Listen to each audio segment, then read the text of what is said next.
Hi. Hello, hi. Am I audible? Yes, yes, you are. You are. How are Yeah, you? I am good. How are you, La? I'm doing good. Where are you? Are you in Thimphu or Phinsiling? I am in Thimphu now. Yes. Yeah, okay, okay. So thank you so much for agreeing to come talk to us. I was watching a couple of your videos and it was like really like, you're a very good content creator. Oh And I no. was like, I must get her. And plus, I have some of your supporters and fans messaging me, asking me in every live session of mine to get you. Oh, thank you so much. I don't think I'm a content creator though. My TikTok is very random and yeah, No, but I think I like your, your hauls and all that. so thank You you, do La. it so well. I tried doing it one time. I'm so bad at it. I'm like, just forget it, and I just delete the whole thing. Yeah. It is tedious, more like a lot of work, so I don't really do it all the time. But thank you so much for having me, La. Thank you, La. Thank you. I kind of hesitate to get people to come and talk to me, especially on this platform, because this is like the most informal, the most easy. Like, you can just lie down and talk to us.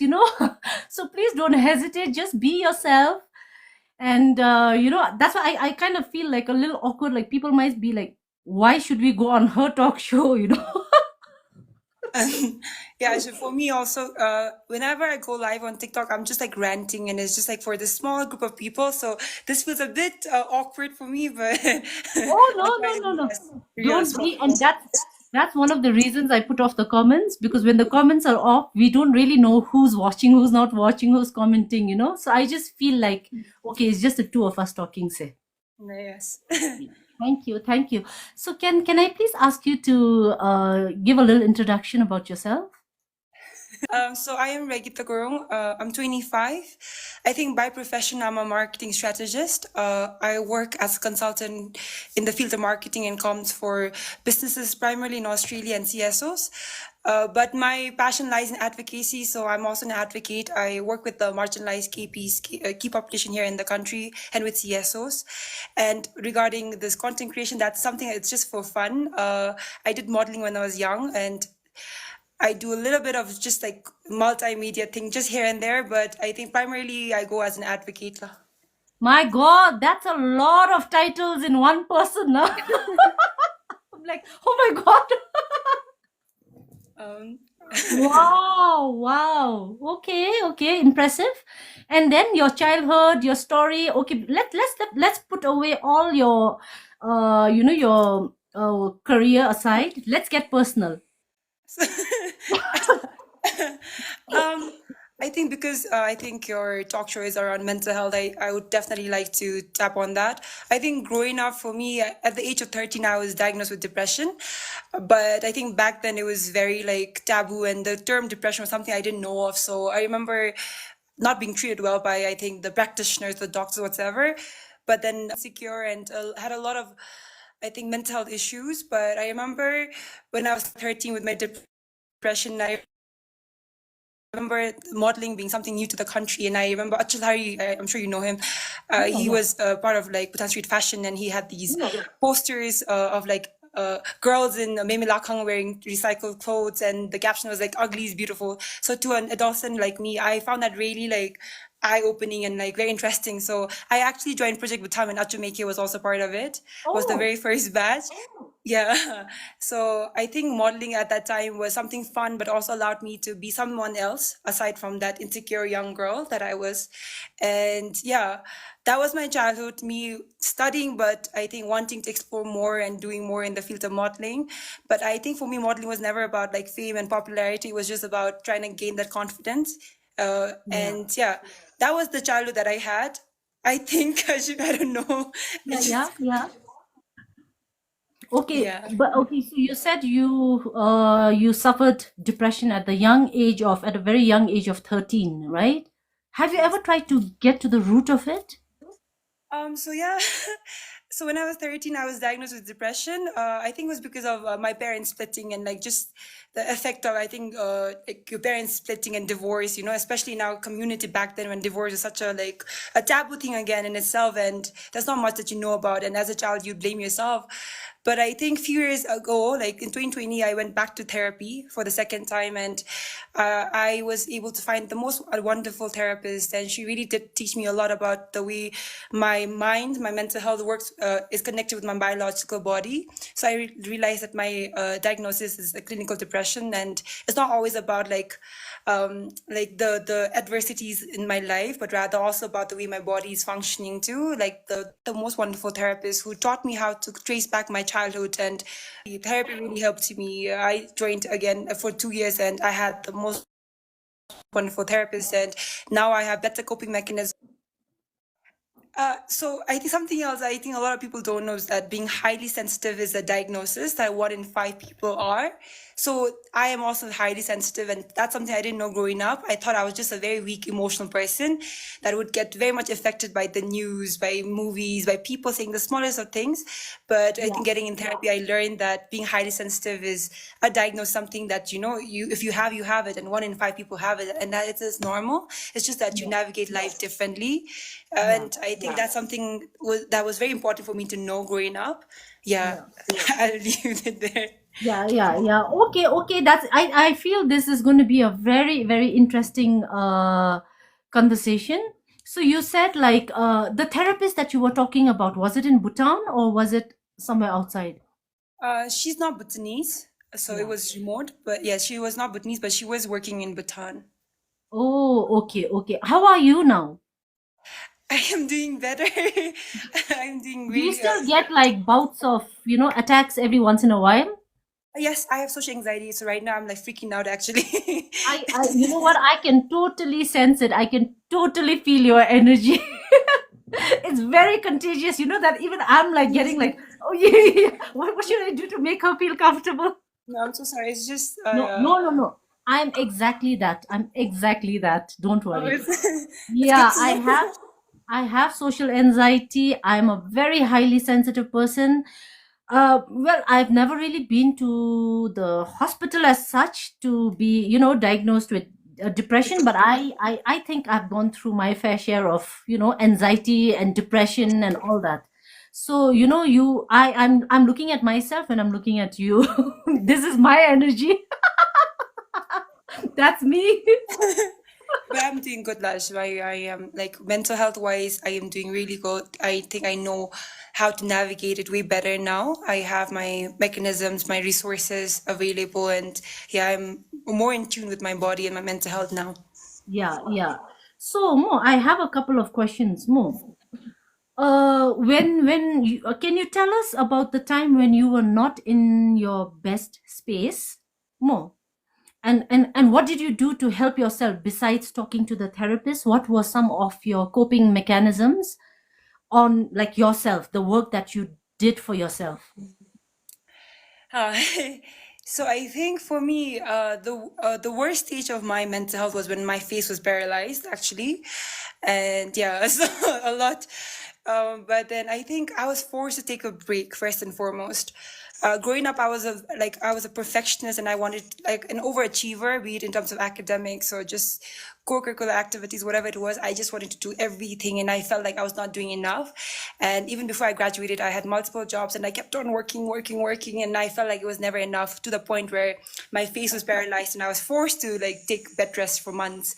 And I feel like that's when I realized that, okay, Regita, you need to really take a step back and need to reprioritize, your life. Because for me, I think at that time I was really seeking for validation from outside. So I learned to first of all take a break. And when I say take a break from social media too, because I think a lot of times even the social media can be used for good. Oftentimes it can be very toxic too, especially when you see people living way better than you, and if you're going through a lot of mental health issues and you see the highlight of the most fancy part of people's life. So I took a step back. I did do a social media detox. Aside from that, I would journal a lot. Because again, I feel like I'm someone who thinks a lot and overthinker, and I realized my thoughts were all jumbled and like tangled up in my head. So I realized when I journaled, I was able to structure my thoughts better. I was able to write it down to understand where it was coming from. And I think journaling really was like a source of release for me. And I think the third thing that I really like would credit to is like going on walks. For me, I really say this a lot of times. Whenever I am like very in my worst state, when I go for this just 5 minutes walk, I feel an instant change of energy because I feel like the nature around us, Bhutan, we have so much of nature, so much of this positive free energy, like beautiful scenery. And I would always go out and go on these walks and recharge myself.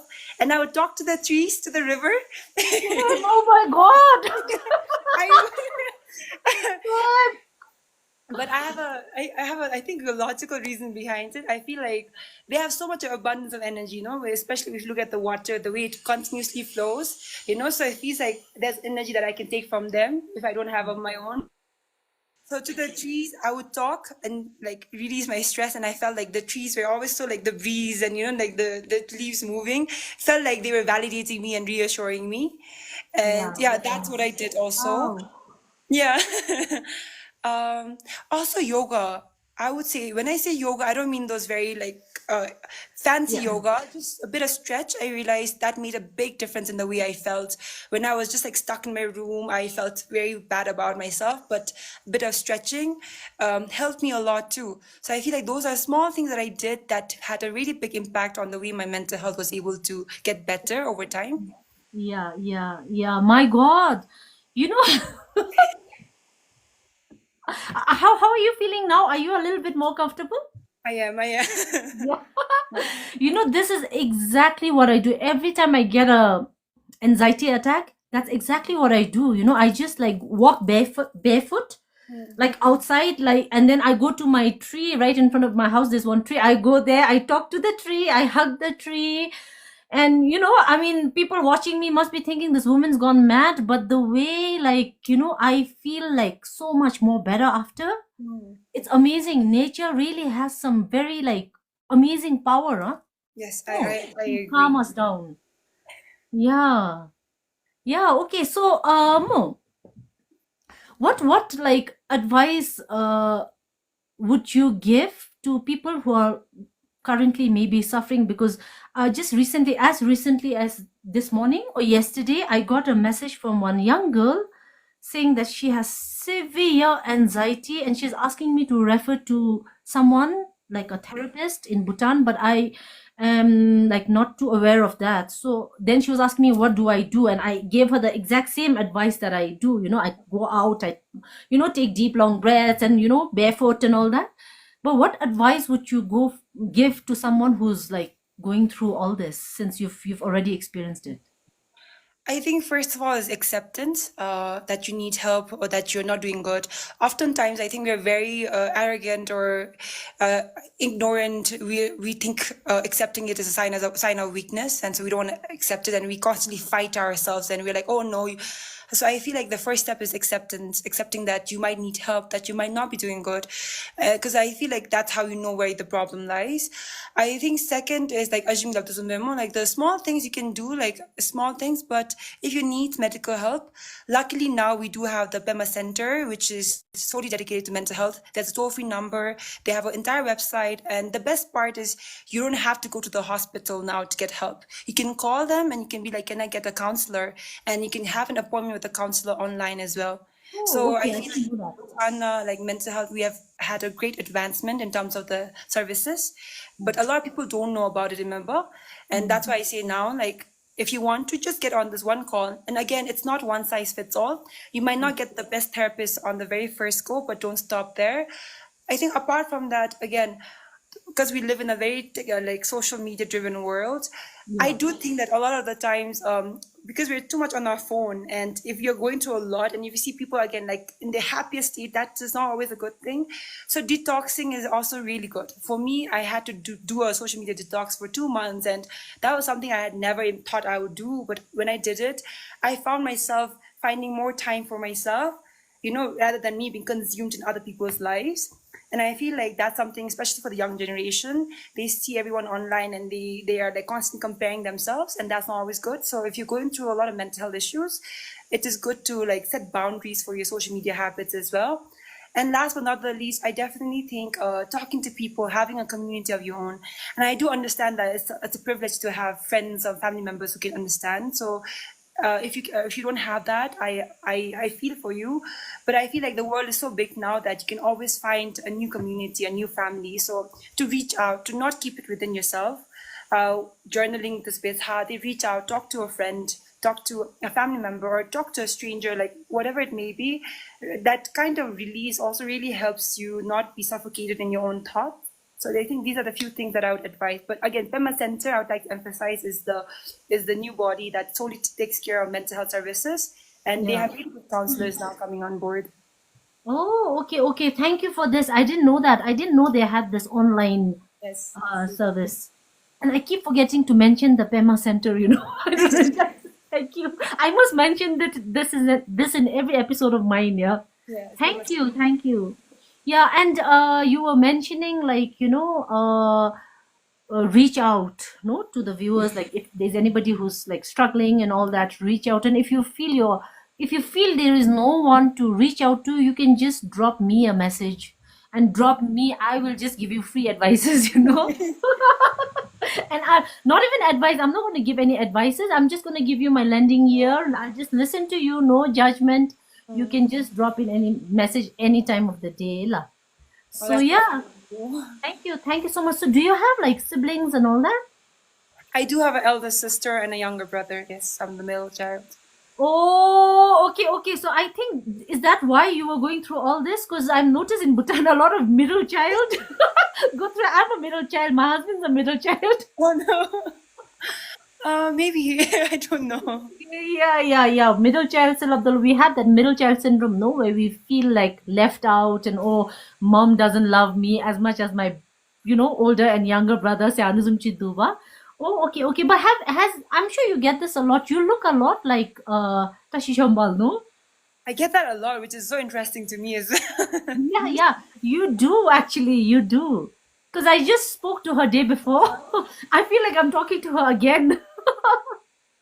yeah, I have a lot of people telling like, "Oh, are you sure you're not siblings? Are you sure you're not related?" And I'm like, "We're not related." People are like, and then we have kissed in a movie, and then they're like, "How can you kiss your sister?" It's just, but we are just friends, like good Which friends. movie? Oh, you've also acted in movies.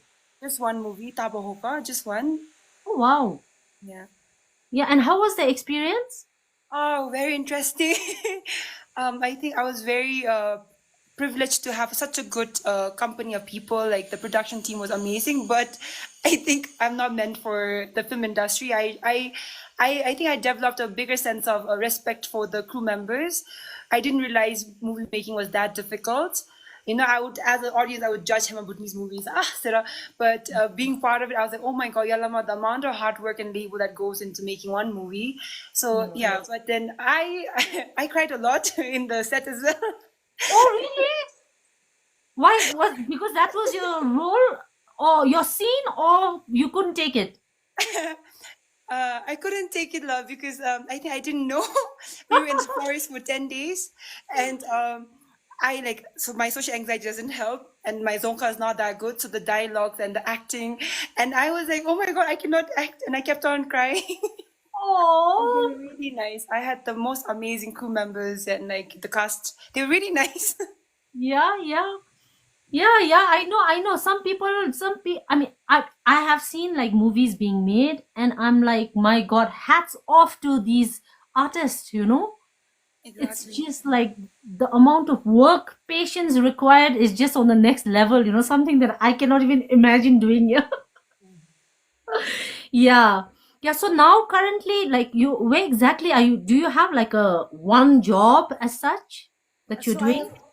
I have my own business now. I've gotten a license for my consultancy. So I work with Australian businesses, but for myself, I think that's the way to term it. Is it an education consult? Oh, okay. It's a marketing Oh, consultancy, yes. okay. And how's the business going? It's good now because I've already always worked as a consultant for the Australian businesses.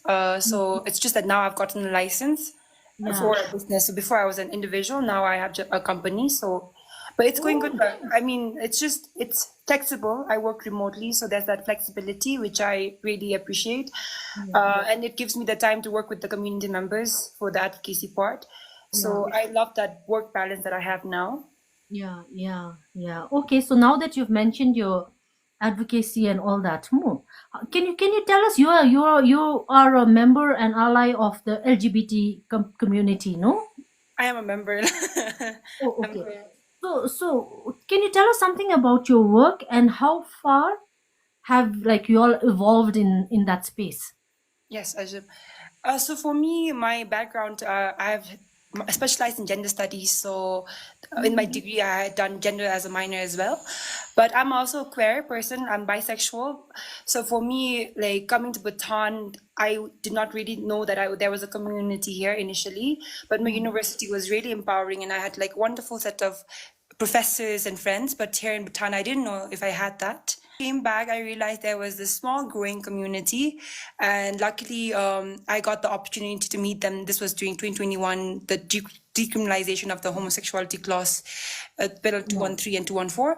So that time I found friends, and I remember this was Queer Voice of Bhutan, which is one of the only two organizations that caters to the queer community. And for me, again, it was just like natural for me to work with the community because I'm part of the community. So over the years, I think we have achieved a lot of milestones. We do a lot of these workshops, advocacy workshops, sensitization workshops for schools, for CSOs, other institutes. Aside from that, we have also helped in the policy making part as well. So for example, there is the revision of the National Gender Equality Policy, and we were able to give recommendations as consultants, and we're looking forward to the new policy, which will include the queer community at large. And so that's a really big achievement that we're looking forward to seeing it in real. And aside from that, I think the queer community in the country has now become more empowered and mobilized. Nowadays, you see a lot of young people feeling more comfortable. We come up with our own like books as well, like guidebooks, facilitation books, and toolkits for the other members. And I think that's another achievement for the community. And so, yeah, I think I'm really proud and hopeful of our community here in the country, and like the way our country is just progressing towards Yeah, more yeah, that's a lot of achievements, huh? A lot Yes. of, like, see, we are so, like, we are, people like us, we are like so caught up in like our day-to-day thing. We are so unaware of all that is like really progressing out there. Yes. And hats off to all the community's hard work and dedication, really. Thank you. Yeah. So, Mo, you said you are like you are very open about your sexual orientation. You're a bisexual. So, Mo, was it hard for you to initially like come out in the open? So for me, it's a very interesting and like trajectory. So growing up, when I was born, my mom wanted a boy. So my sister was a girl, and she wanted a boy. You know, like the perfect family: Yeah, boy, yeah. child, girl, child. So whenever I was born, my mom would dress me as a boy. You know, tomboy haircut, low suit pants, like trucks as gifts, like guns and all that. So I grew up like my mom literally made me act like a boy, and then suddenly I hit puberty, and I was like told to be feminine, like boom boom zumbe, like like long hair and all that. So I was never into this idea of like relationship or whatsoever because I didn't know me. I didn't know who I could be because all my Yeah. life I was told to be a certain way, and there was this change that was so drastic, but I never knew that I had the right. So I didn't even know, and when I was even in school, I never dated anyone. So it was like there was no need to, I think, declare my sexuality. But I Yeah, yeah, remember like having these cute crushes on a lot, like just like for girls and boys. Like yeah, those cute crushes, like you see, so you're holding hands. Those things I remember feeling that for girls as well. But I thought it was dirty. I thought I could never say it out loud. It yeah. was only in university when I studied gender and like the whole history of it that I was like, oh, I realized Oh, that I might be queer. But for yeah, me, luckily, I think my family, I have a very complicated family structure. It's not nuclear, it's broken, which I think is good for me because I didn't have to come out to a lot of people. My close ones were very open to the idea of me just being by myself. And back then I was dating, my first relationship was with a guy, but he yeah, was really supportive. So I remember being able to talk to him about it and him being the biggest support and normalizing my sexuality back then. So yeah, luckily for me, I had small but a good number of people who did not really make it a big deal. yeah, And yeah. for me, it wasn't big of a challenge actually. Yeah. Yeah. Okay, so then your family was accepting and all that. But did you ever feel like you had to kind of hide those feelings, or did you have to you had to fight those feelings? Yes, of course. Did you? Like I said, this I remember my first dream about a girl like holding hand when I was like, you know, around 15 or so, and I remember waking up feeling so embarrassed. I was like, oh my God, what was that? You Yeah, know, because back yeah, then again, you would not imagine yourself like two girls dating like that was never there, even in the movies. It was like I remember feeling so ashamed and guilty that I didn't tell anyone. And that's why I didn't even date anyone back then. Not no boys, no girls. It was just like I was like, oh my God, keep it to yourself, Regita. I think this is just too dirty. I don't know why I thought it was dirty, but maybe it's the way we never had these yeah, vocabulary. So yeah, yeah, growing up, I felt embarrassed. But Ajumwa, because I'm a bisexual woman, it's interesting that people are like, oh, che bumya ka, busya ka, kaha mam ka. There's these and a lot of sexualization that happens to my yeah, orientation. But I always yeah, say it's like whoever I'm attracted to. It's not yeah, something it's not in my control. I'm not choosing, you know. yeah, And yeah, Tatoya, I feel that if I ever see I like a girl, it's like, oh my God, like, you know, people sexualize it a lot. And if I say I like a yeah, boy, yeah, I know. he's a wannabe like queer woman. So Yeah, even right now, it's not easy to constantly explain my sexuality and how it can be different at different times. But yeah. yeah, yeah, yeah, exactly. But do you think now the community is kind of more accepting and more accepting and more open to this idea? I think so. Compared to before, definitely. Like even in the movies, I think me and Tashi kissing on screen also. That was. I think we never thought that would be okay by the Bhutanese film industry, but there we were, and I feel like that, like the reaction from the audience was not Yeah, that of like disgust and like shame, you know. So yeah, that also tells us that like the community has progressed a lot. That they're yeah, okay to women like on screen having a romantic connection or tie that yeah. aside also in real time because now a lot of people are more expressive with their gender and sexuality. I think Yeah. we are like more open I'm now. so glad. I'm so glad that this is happening. Where people don't really have to hide and be embarrassed of what they are.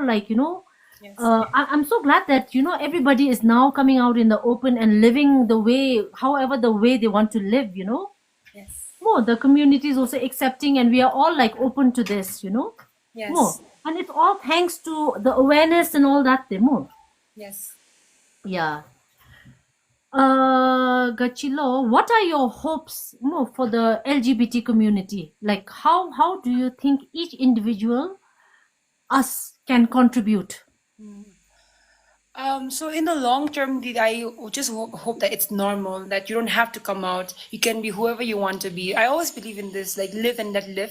If Yeah, somebody's identity is not affecting you, it's not causing you any harm, you should let them be, Sarah. So yeah, I just hope that like in the future we have a more not like the idea of like LGBTQ is not something foreign, different, because right now people are like, oh, LGBTQ, they think it's like another species, you know, yeah, which is not exactly. Yeah, humans, it's people. And I just hope in the future that is progressed. Apart from that, Bhutan, we always say this: allyship is really important. Unlike other countries where people are like fighting, we don't have to do that. We never had to do that, and yeah, we really rely on our allies. So to even people who are not part of the queer community, I think being advocates for the change, for like like educating, creating that awareness, or even just extending that compassion and kindness to other people. I just hope we're able to have more conversations around it without feeling shame. yeah, yeah, yeah, yeah. Absolutely, absolutely. More. Are you like right now in a relationship? Yeah, what? um, She's a professional. oh my God, sorry. One thing I learned, Arjun, is that to keep my relationship on the low right now. I think my first relationship, I was very public about it, and I think being public Okay. about it means that people think they have the right to comment and like tell you. Yeah, So yeah. currently, I'm keeping it on the low. So so no So you are comments. seeing someone, you don't want to talk about it, is Yeah. it? Okay, okay, okay. Fair enough, fair enough, fair enough. Actually, I had a couple of questions on that, but it's okay. But are you like a little uncomfortable talking about your relationship for the fear of being judged, or is there any other reasons in particular? I think just the fear of being judged and like also, and even I didn't know this before, but now I think I know. Even I. Relationships are not always meant to last. Things can change, right? So I realized that when I put it online, it's a digital footprint and people then use it against you. So I no longer want to share that part. I'm creating that boundary because before I was like very honest about it. Like I had blogs about it, like all of Yeah. that. So I think this time around, I just want to keep it to myself so that if ever anything happens, I don't have people like You don't being have to explain anything to anyone. Yeah. Okay, okay, that's fine. That's fine. Perfectly fine. So more like now, like whenever like last day before yesterday when I was talking to Tashi, she was saying like y'all are kind of working on legalization of gay marriage. Is it like are you a part of that as well or no? So I actually did a presentation in front of the drunk pens around that as well. But as you remember that the Bhutan, like we did have the decriminalization, but currently there's no legal status of the queer community right now. So there's no policy, no law that even recognizes. So decriminalization was the first step. Second is legal recognition, and then legal marriage. So right now Oh, we are in the second step, which is with the yeah, national equality policy. Once that yeah. policy is changed, and once there is like recognition of the different identities, then we can go to the next step of like marriage equality. Yeah. So, Yeah. Oh, okay. So right now y'all are in the second stage. You haven't crossed it yet. so we have done informal consultations and meetings with different key stakeholders. Yeah. But if you look at it technically, we're only in the second stage, like in terms of the national framework. Yes. Yeah. How open and easy is our government to kind of take these into consideration? Do you think like they're more open and more like you know Uh, no offense but to anyone watching, but do you think they are like more like open to this? Surprising, yes, Ajim. Like, so, when I did the presentation on marriage equality in front of CCM, which included like these drunk pens and like, ministers and even like health officials and all that, I remember like there was no retaliation. Everyone was in support.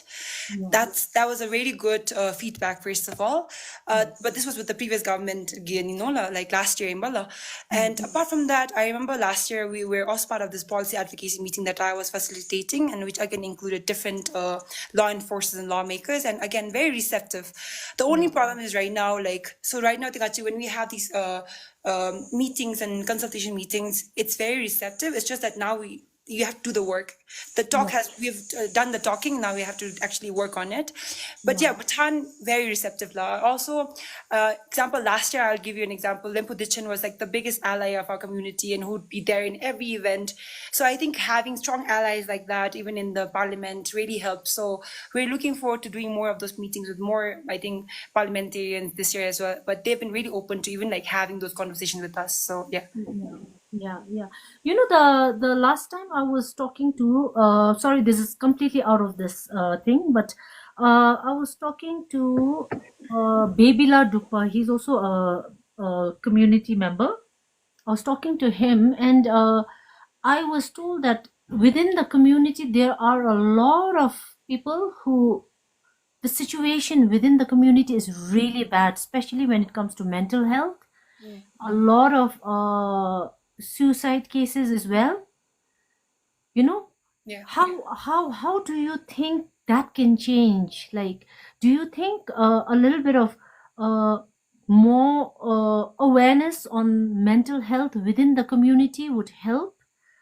And because I think they are not able to maybe come out, or what is it like? I believe it is really bad, and also I was told that rape cases, Sexual violence, yes. sexual violence, like it was really bad. Is it really what's happening like within the thing, which I was so surprised. And most of these things are not even like mentioned anywhere. Nobody talks about it.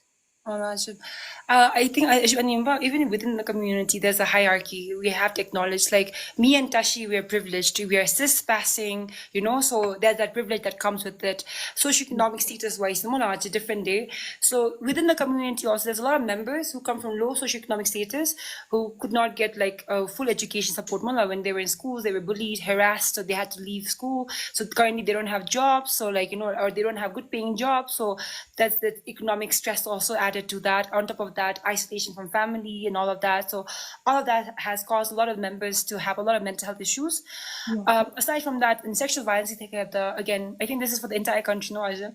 I think the idea of rape and sexual violence is so taboo that we would rather tolerate it in silence, and the members feel even more worse, feel even more like shame to admit and get help, because I think currently the procedure to get help is not always so friendly, I would Yeah. say. But what we've been trying to do, and what I think more people can do, is definitely like awareness, acceptance, also like lending that compassionate ear to the members of the community and not just like alienating them. I know that on TikTok we have a lot of the members of the community coming online, but I remember the stereotype in Dubai members of the community.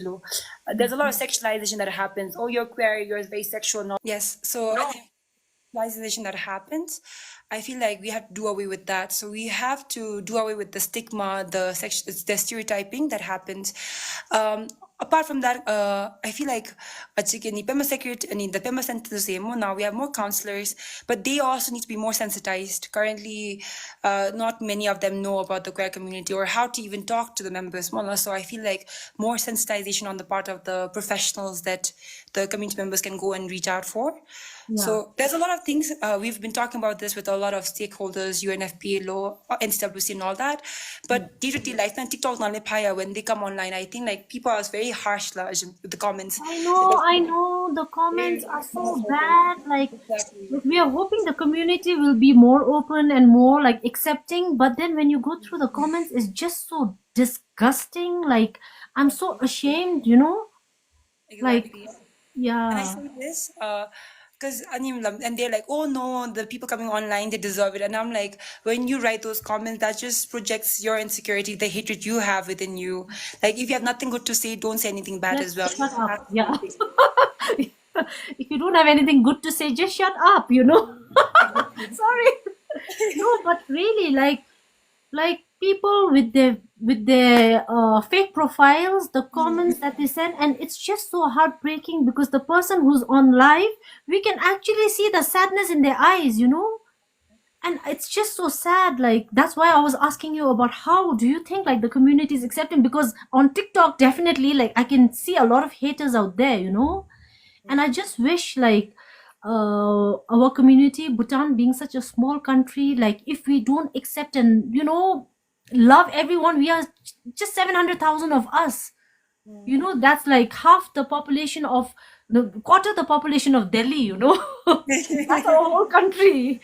So be nice and be accepting, and if you don't really like, if you don't have anything nice to say, just zip it. Like yeah, because like I keep seeing, I follow, like I have quite a lot of things. I follow Baby La Dupa, and then on like even like random lives, I just go watch, and then like the comments are just so nasty. They make the people cry, yeah, on live, and people like I think she's a gay, and she was like crying, like literally, like don't be mean to me like that, and it was so sad.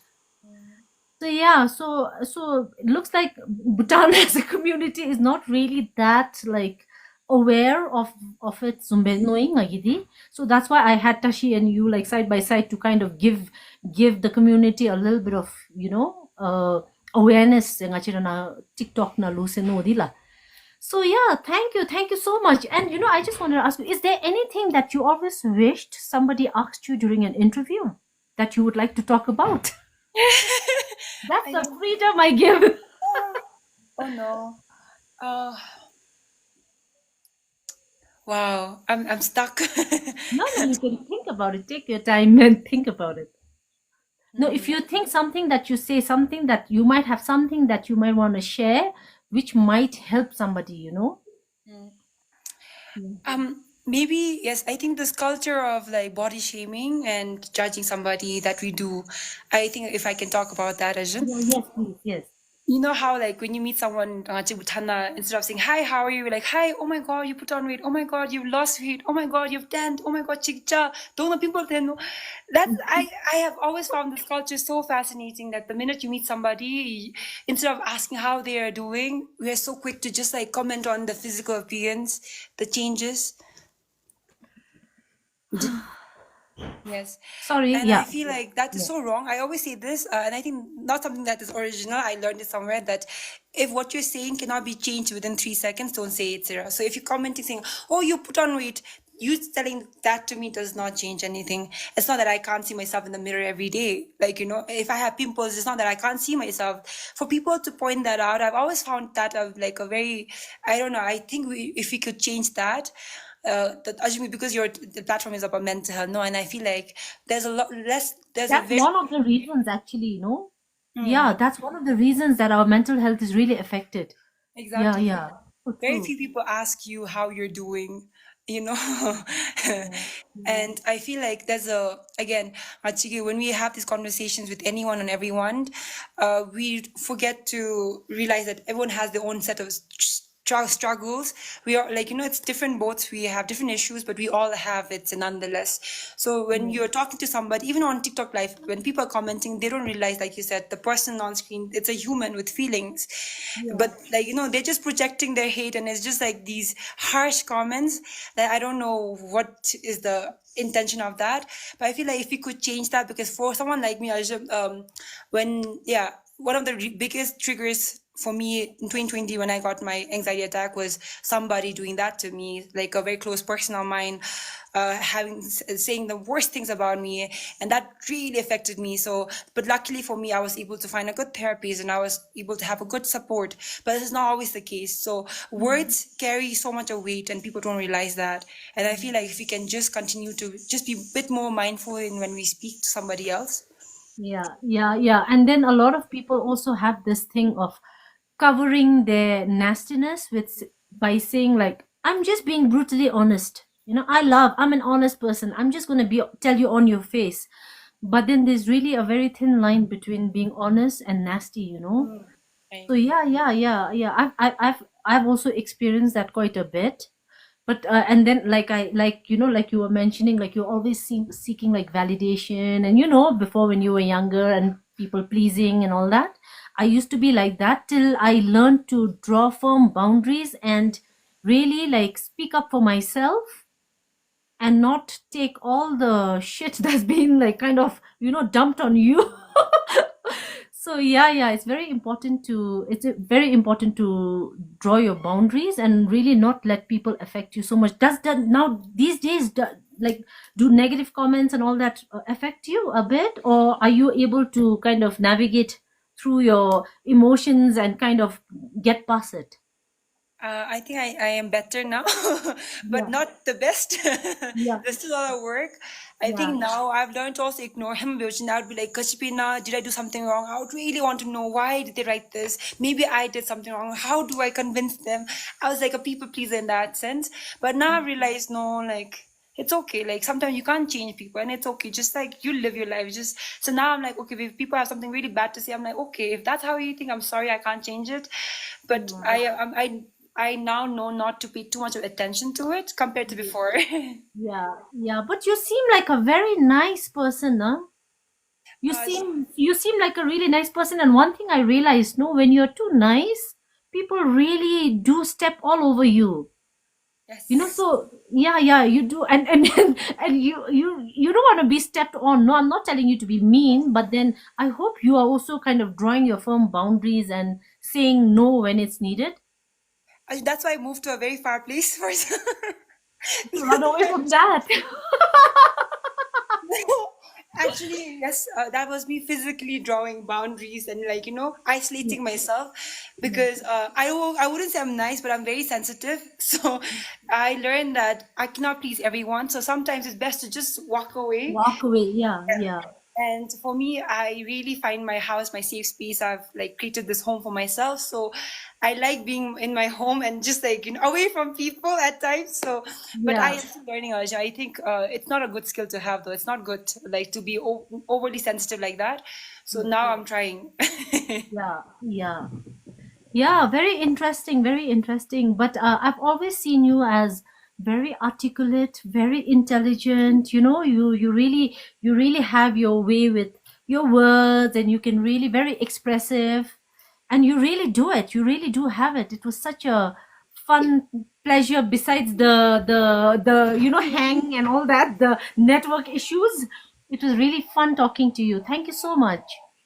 Thank you so much, Ajim. I really love the way you were able to make it so comfortable for me. I thank you so much. I could feel that, your energy of warmth as well, which I Yeah, needed. I've always had this, like, I don't know if people will believe it, but ever since I was a little girl, I've always had this motherly energy. You do, though, you do. Yeah, I always have had this like very motherly ever since like I was like what 8 years, 9 years. I've always had that motherly energy where I'm like kind of taking care of everyone. That also wasn't that good. Then you feel like too burdened. But yeah, thank you. I'm so glad that I could make you feel a little comfortable. Can I ask you to maybe give a little bit of some words of inspiration to people watching here and on YouTube where I'll be posting later on. Yes, sure, Arjun. I think, so for someone who is an overachiever and who still thinks I am not doing enough, I'm always like beating myself, and I'm like, oh my God, my friends are doing so much more. I am also learning, so something for the viewers as well, to know that you have your own pace in life, that you're not in competition with somebody else, and to just look at where you're going, and that no matter what, you'll always be at the right place at the right time, and that life always had good things for you. For me, going to all, again, cannot be compared to other people's struggles, I'm sure, but my own share of hardships, I didn't realize that those were stepping stones to where I am now. And I know where I am right now, I'm also going to go further up as well, Sarah. So I feel like for everyone watching, especially the young children, young youth watching, who I'm sure are feeling the pressure of the world to like do their best, I'd always say this, like, to take it one step at a time, one day at a time. That really helps.